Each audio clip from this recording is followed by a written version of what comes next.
యేసుక్రీస్తు వారి శ్రేష్టమైన నామమున అందరికీ మట్లాది వారి శుభాలు ఉన్నాం తెలియజేస్తాను. పిల్లరా అందరూ బాగున్నారు కదా?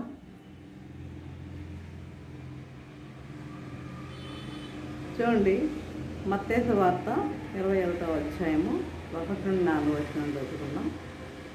తర్వాత యెరూషలేమునకు సమీపించి ఒలివ చెట్ల కొండ దగ్గర ఉన్న బేత్పగేకు వచ్చినప్పుడు యేసు తన శిష్యుల్లో 2 చూసి, మీ ఎదురునున్న గ్రామమునకు వెలుడి, వెళ్ళగానే కట్టబడి ఉన్న ఒక గాడిదయు దానితోనున్న ఒక గాడిద పిల్లయు మీకు కనబడను. వాటిని విప్పి నా యొద్దకు తోలుకుని రండి. ఎవడైనాను మీతో ఏమైనాను అనిన ఎడల అవి ప్రభునకు కావలసి ఉన్నవని చెప్పవలేను. వెంటనే అతడు వాటిని తోలిపెట్టునని చెప్పి వారిని పంపాను. ప్రవక్తల వలన చెప్పబడినది నెరవేరినట్లు ఇది జరిగేను. ప్రార్థన చేసుకుందాం. పరిశుద్ధుడా, ప్రేమగల తండ్రి, నీ పరిశుద్ధ పాదము స్తోత్రం దేవా. ప్రభా తండ్రి, తొలగిన ప్రభా సజీవులుగా ఉంటున్న విధానం బట్టి నాయన మీకు ఉన్నాం తెలియజేసుకుంటున్నాం దేవా. ఇదిగో నాయన మేము వాక్యం ధ్యానించుకుంటుండగా తండ్రి మాతో ఉండండి నాయన ప్రభా. తండ్రి మాకు జ్ఞానం అనుగ్రహించండి ప్రభా. బిడ్డలకు ఏం తెలియజేయాలో మాకు నేర్పండి నాయన ప్రభా. తండ్రి అడగమన్నా ఉన్నాయని ప్రభా, జ్ఞానం అడగమన్నా ఉన్నాయని ప్రభా, ధారాళంగా దయచేస్తానన్నావు తండ్రి. ప్రభా మరి వాక్యం మేము ధ్యానించుకుంటుండగా ప్రతి ఒక్కరికి జరగల చేలు గ్రహించగల మనసును వాక్యానుసారంగా జీవించే జీవితం దయచేయమని మా ప్రభుత్వం చేసిన నమ్మకం పెట్టుకుంటున్నాము తండ్రి. ఆమె ఇది ఎందుకే ఏర్పాటు చేయబడిన అంశం ఏంటంటే హోసన్నా. చూడండి, యేసు ప్రభు వారి యొక్క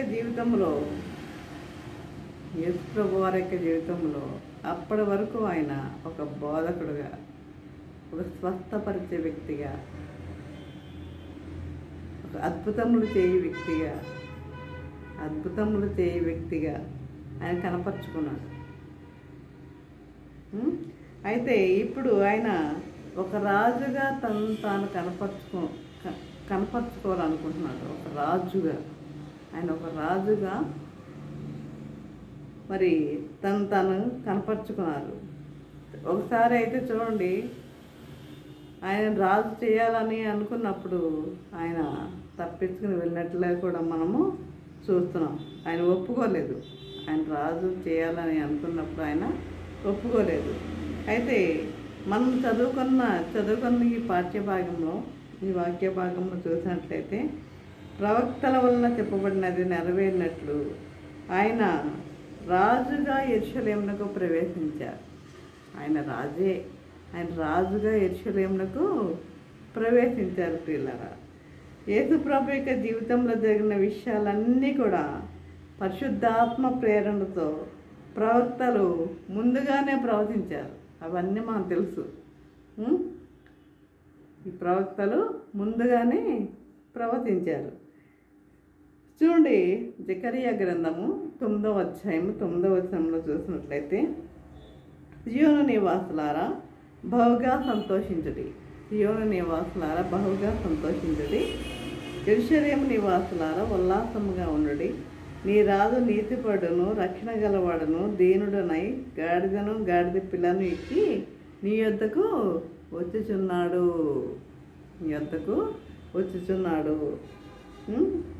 కాబట్టి యేసు ప్రభు ఒక సాధారణమైన మనుషుడు కాదు. ఆయన ప్రవచన పుత్రుడు. కట్టబడి ఉన్న గాడిద పిల్లని తీసుకురమ్మని అకస్మాత్తుగా శిష్యులతో చెప్పాడు. కూడా అనుకోవచ్చు, ముందుగా చెప్పుంటే చక్కగా బాగా మేపి గాడిదను తీసుకొచ్చేవాళ్ళం కదా అని వాళ్ళు అనుకుని ఉండొచ్చేమో. అయితే గాడిద పిల్లని తీసుకురమ్మని అకస్మాత్తుగా శిష్యుల్లో ఇద్దరికి చెప్పాడు. ఆ ఇద్దరు పేతురు యోహాను అయి ఉండవచ్చు. పేతురు యోహాను అయి ఉండవచ్చు కాబట్టి అని బైబిల్ పండితుల యొక్క అభిప్రాయం. అది బైబిల్ పండితుల యొక్క అభిప్రాయం. కనుక ముందుగా చెప్పుంటే మంచి గాడిదను కొని బాగా మేపి సిద్ధం చేసేవారు కదా అని వారు అనుకునే ఉన్నారు. ఇదేంటి ఈయన గాడిదను తోలుకురమ్మంటున్నాడు, ఇదేంటి ఈయన గాడిదను తోలుకురమ్మంటున్నాడు, ఇంత తక్కువ పని చెప్పాడేంటి అని కూడా వారు అనుకుని ఉండవచ్చు. అయితే వారు ప్రభు చెప్పినట్లు వెళ్ళారు, ప్రభు చెప్పినట్లే వెళ్ళారు.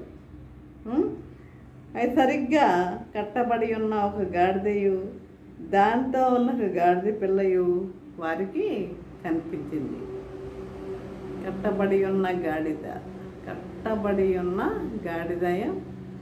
గాడిద పిల్లయు కనిపించింది. వాటిని విప్పి తోలుకొని వస్తుండగా ఎవరైనా ఏదైనా అడిగితే అవి ప్రభువునకు కావలసి ఉన్నవి అని ప్రభు చెప్పమన్నారు. అవి ప్రభువునకు కావలసి ఉన్నదని. కాబట్టి ఈ దినాన మరి నీవు ప్రభువునకు కావలసి ఉన్నది. మనం అందరం దేవునికి కావలసిన బిడ్డలం. మనం నీ యొక్క చదువేంటి, డిగ్రీలు ఏంటి, నీ హోదా ఏంటి, ఇవన్నీ కూడా ప్రభువునకు కావాలి. అంటే ఆయనకు కావాల్సింది ఏంటంటే మనం. ఇవన్నీ అవసరం లేదు, ఇవన్నీ ఆయనకు అవసరం లేదు. కనుక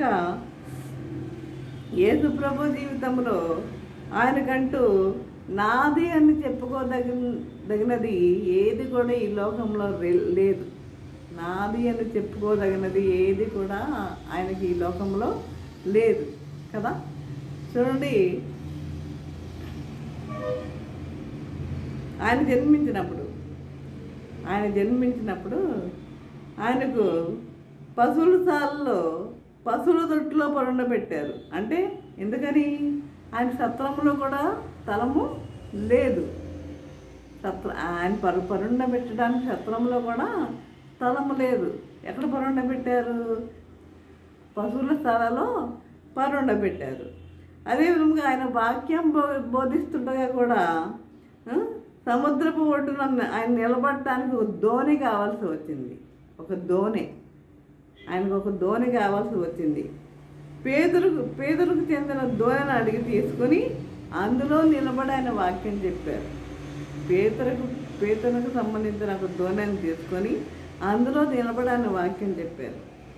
అదేవిధంగా మనము ధ్యానించుకుంటున్న ఈ సందర్భంలో ఆయనకి ఏం కావాల్సి వచ్చింది? గాడిద కావాల్సి వచ్చింది. ఇది కూడా ఆయనది కాదు. ఈ గాడిద ఆయనదా? కాదు. గాడిద కావాల్సి వచ్చింది.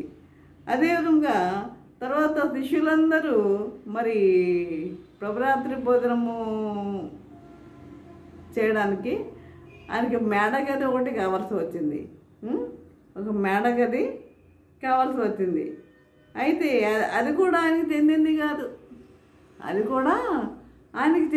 కాదు. అలాగే ఆయన సిలువలో చనిపోయినప్పుడు సమాధి చేయడానికి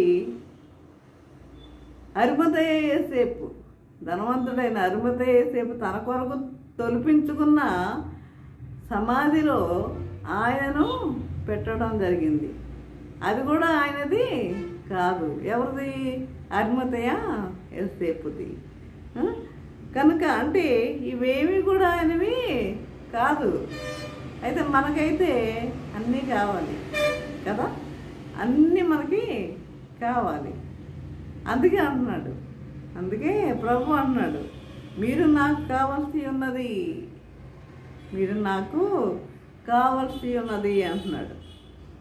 కాబట్టి ప్రభునందు ప్రియులారా, యేసు ప్రభు ఈ లోకంలో ఉండగా తనది అనేది ఏది లేకుండా జీవించాడు. తనది అంటూ ఏది లేకుండా ఆయన జీవించారు.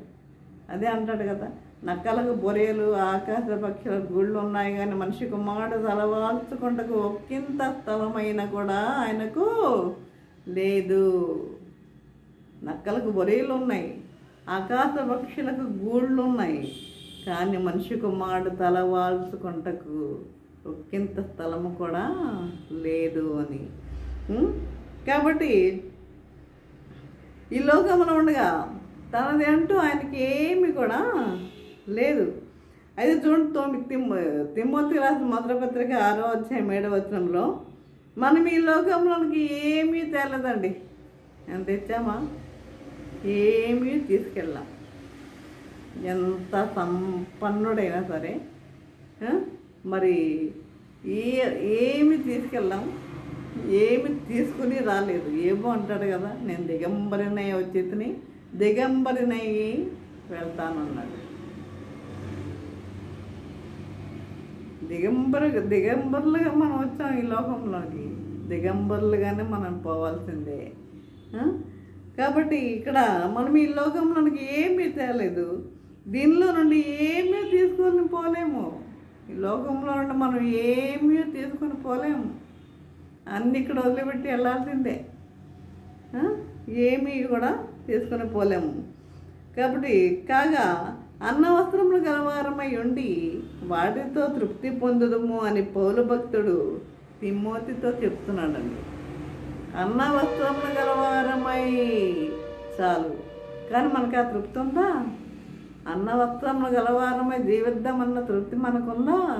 మనకు అవి కావాలి, చదువులు కావాలి, డిగ్రీలు కావాలి, ధనము కావాలి, అన్నీ కావాలి, మేడలు కావాలి, మిద్దెలు కావాలి, ఇవన్నీ కావాలి.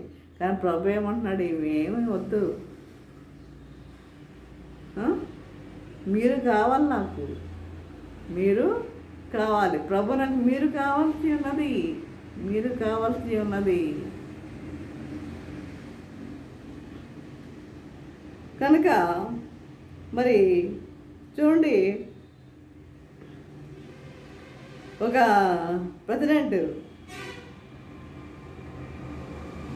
ధనవంతుడు, ఆయన చనిపోయాడంట. అయితే ఒక ఆయన అడిగాడు, అంతా విడిచిపెట్టి వెళ్ళాడు. విడిచిపెట్టి వాళ్ళకి ఏం చేస్తాడు? అంతా విడిచిపెట్టి వెళ్ళాడు అన్నంట. ఒక ఆయన అడిగాడంట, అంతా విడిచిపెట్టి వెళ్ళాడని మరొక ఆయన జవాబిచ్చాడంట. కాబట్టి మనం మరణించినప్పుడు అంతా విడిచిపెట్టి వెళ్ళిపోవాల్సిందే, అంతా విడిచిపెట్టి వెళ్ళిపోవాల్సిందని మర్చిపోకూడదు. కానీ ఇదంతా నాదే అనుకుంటాం మనం, బ్రతుకున్నంతకాలం ఇదంతా నాదే అని విర్రవేగుతూ ఉంటాం కదా. కనుక మరి ఈ లోకం శాశ్వతమా? కాదు, శాశ్వతం కాదు. అయితే ప్రభువును ఎరిగిన మనము భయపడము, ప్రభువుని తెలుసుకున్న మనము భయపడే వారిగా ఉండం. చెప్తాం, ప్రసంగాలు చెప్తాం.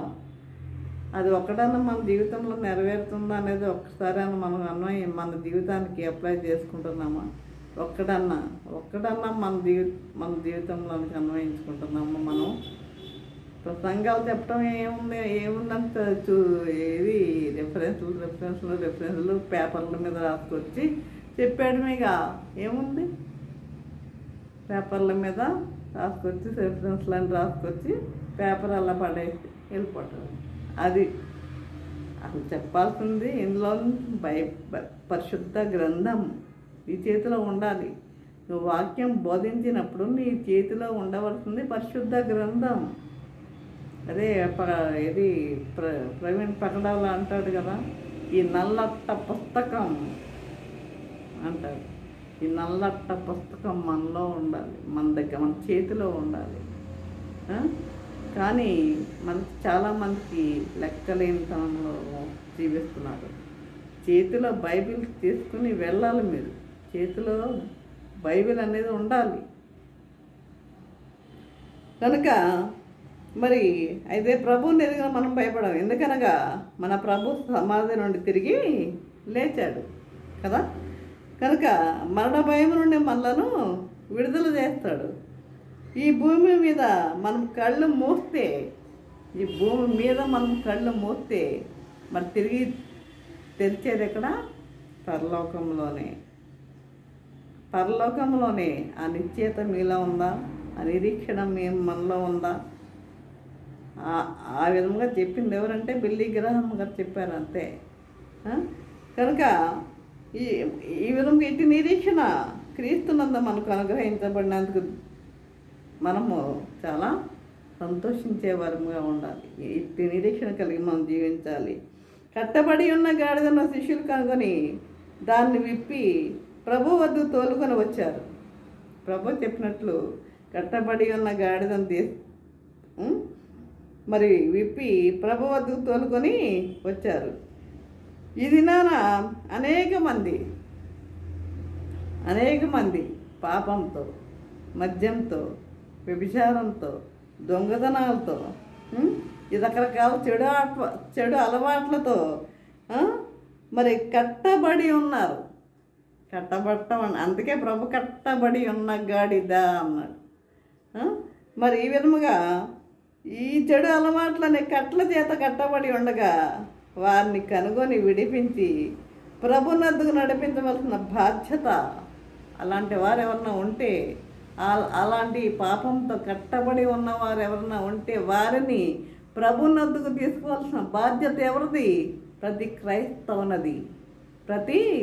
క్రైస్తవునది అని గుర్తుంచుకోవాలి. దేవుడు తన ఆత్మను పంపించి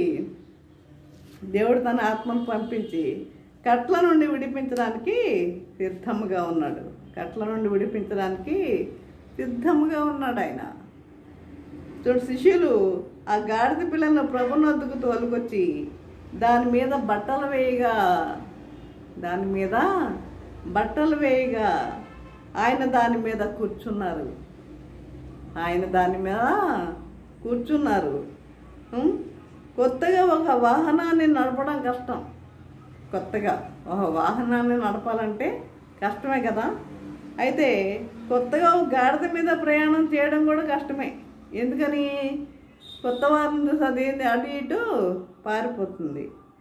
అయితే యేసు ప్రభు మొట్టమొదటిసారిగా గర్భం మీద ఎక్కినప్పుడు అది అటు ఇటు పారిపోలేదు. అటు ఇటు అంటే ఆ గాడిద కూడా తన మీద ఎక్కి కూర్చున్నది ఎవరో ఆ గాడిద కూడా తెలుసు. కాబట్టి మొట్టమొదటిసారిగా గర్భం మీద ఎక్కినప్పుడు అది అటు ఇటు పారిపోలేదు, కానీ మౌనంగా యెరూషలేముకు తీసుకువెళ్ళింది. దాని మీద కూర్చున్నవాడు సృష్టికర్త అయిన ప్రభు అని దానికి అర్థమైంది. ప్రియులారా, ప్రభుని గౌరవిస్తూ కొందరు బట్టలు పరిచారు, మరికొందరు చెట్ల కొమ్మలు నరికి దారి పొడుగునా పరిచారు. కాబట్టి అయితే దేవుడు మనలను కూడా బట్టలు పరచమని కోరడం లేదు, కానీ ప్రభు మనల్ని ఏమంటున్నాడు? బట్టలు పరచమని కోరడం లేదు, కానీ మన హృదయాలను పరచమంటున్నాడు. ప్రియులారా, మన హృదయాలను పరచమంటున్నాడు. చూడండి, యోవేలు గ్రంథము 2వ అధ్యాయం 13వ వచనంలో, మీ దేవుడైన యెహోవా